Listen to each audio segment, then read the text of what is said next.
Right, that was funny. I set it to record and somehow I stopped it at the same time.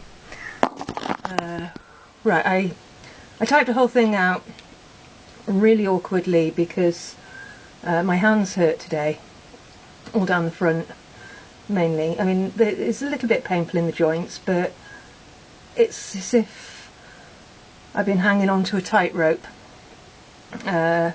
Arms ache down them.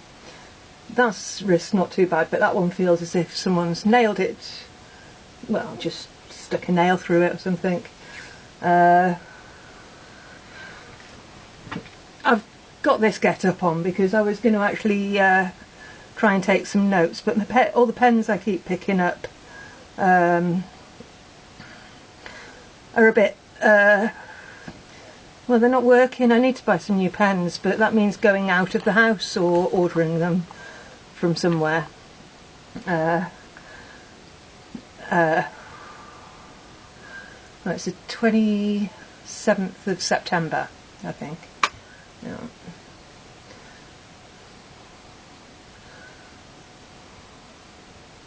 No. It's Friday the 28th of September 2012 at 03:37, and 3 o'clock I eventually gave up trying to sleep and sat up. My eye was really sore and I'd been rubbing them anyway, so I went and got a cloth on it and didn't ease it. That wrist is actually starting to hurt a bit more now.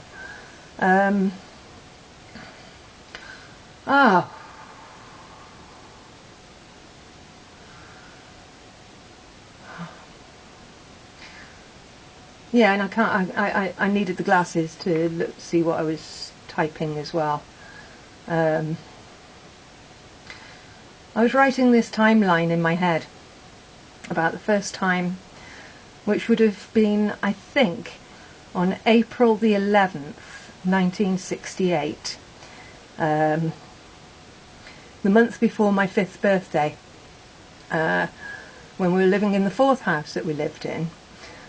And it was my cousin's birthday. I think we lived on one corner and they lived on the other, but it was very short distance, and I fell over and cut my knee quite badly on the way.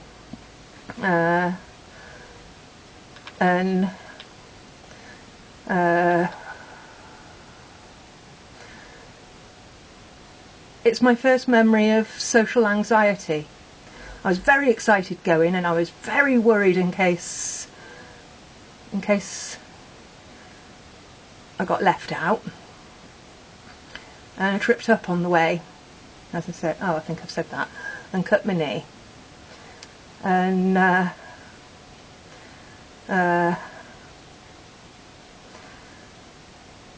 remember trying to be very brave, failing a bit, feeling embarrassed, sitting there crying.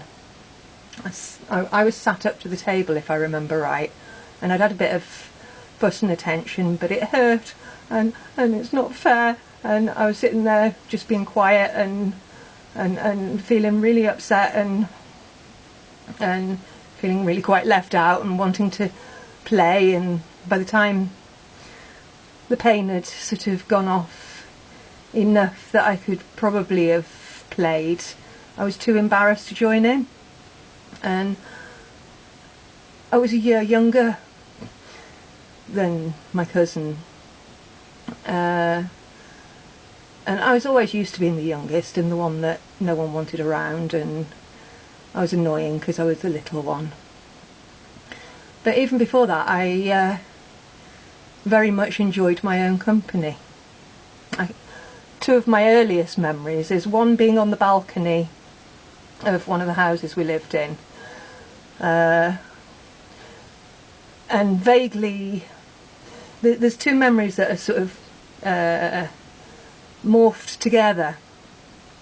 So I think possibly I just had the washing basket on both of them, but the one is sitting in the garden on the garden path while Mum's hanging washing out, having the washing basket, loads of books, loads of teddies and dolls, or whatever, stuffed toys and dolls, and reading stories to them, or making stories up, probably, actually. I can't remember totally. I was about 3.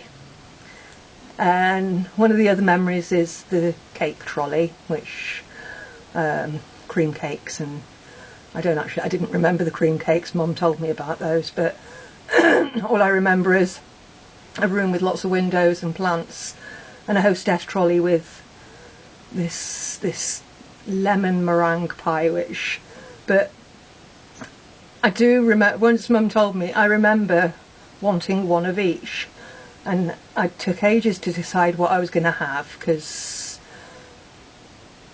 it would be disappointing not to taste the other ones. This probably shows an indication of how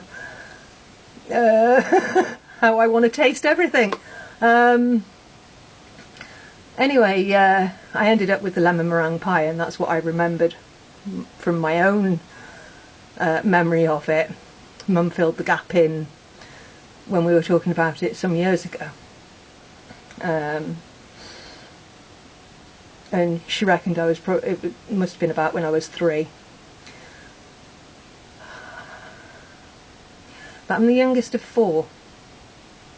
So, and there's a 4-year gap between me and the next sibling, who is my brother, and who was really disappointed that I wasn't a brother. And for most of my life, up until everything fell apart, really, more or less, I'd actually tried to be the person that people wanted me to be, not realising that much. It's subconsciously, most of it, and that's why I object so much to not being treated as an individual. And no,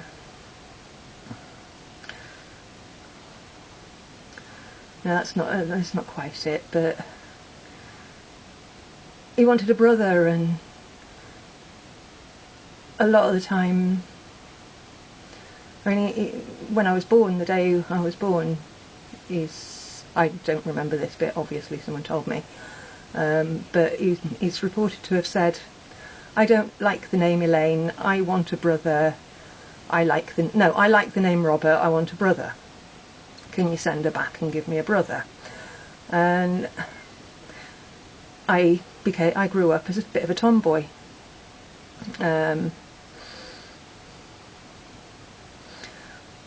I'm going far too much into everything else, but I need to write a timeline. Patterns that were already established by the time I was 5 I'm breaking them now. I'm learning more about it, and this time of being ill, it's been a hindrance, and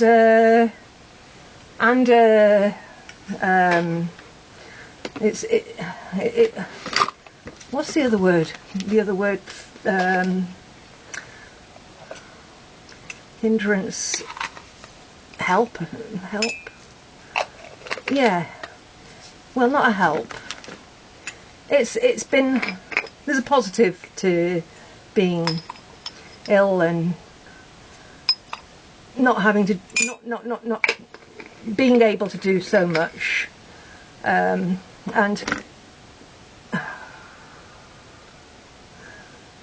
either coming to terms with the fact that I either sit here and do what feels right, or I end up in hospital. And I have to learn to relax and let go, or I end up in hospital. Or, you don't know. We don't know if I'd be dead by now if I'd followed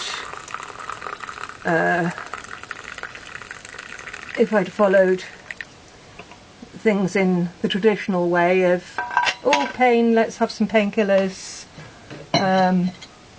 must avoid this, it hurts, really don't like it.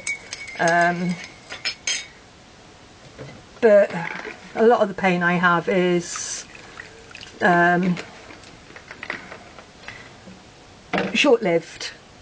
Some of it lasts quite a long time, but most of it's short-lived, and most of it's spasms. And I don't want to have medication for spasms because, much as they interrupt what I would be doing if I wasn't going through all this effects of poisons and hormones and stress and biological responses and yeah, sounds like washing powder, doesn't it? Maybe I could probably take that off now. It's a bit sore.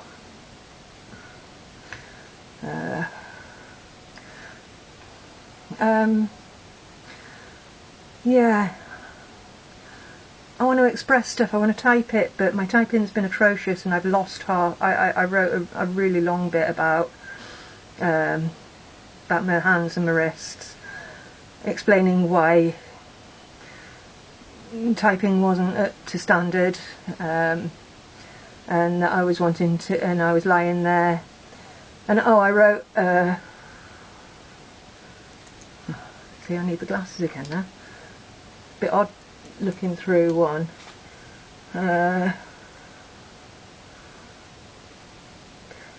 left eye sore, very tired but active mind, can't switch off because timeline needs to be written or notes started. Not my ego's idea, just got myself all relaxed and healing self took over.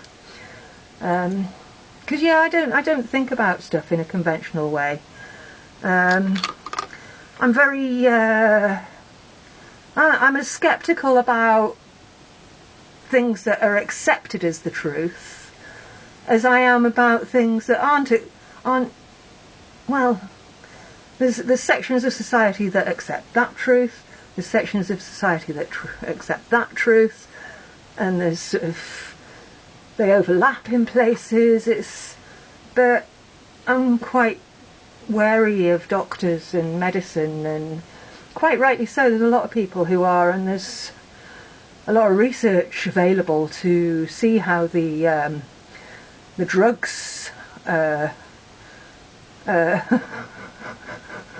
they give to us actually kill us sometimes over a bit of a longer time than the problem would, and sometimes it doesn't really alleviate the problem, but you're told, oh, you haven't given it enough time, and oh, this is the best answer, and it's actually making you ill, but that must be something else, or you're not trying hard enough. And yeah, I think I've rambled too much, but I'm going to explore these themes a little bit more, and see where we go from there. And this is my way of taking notes, and, you know, glamorous as it is,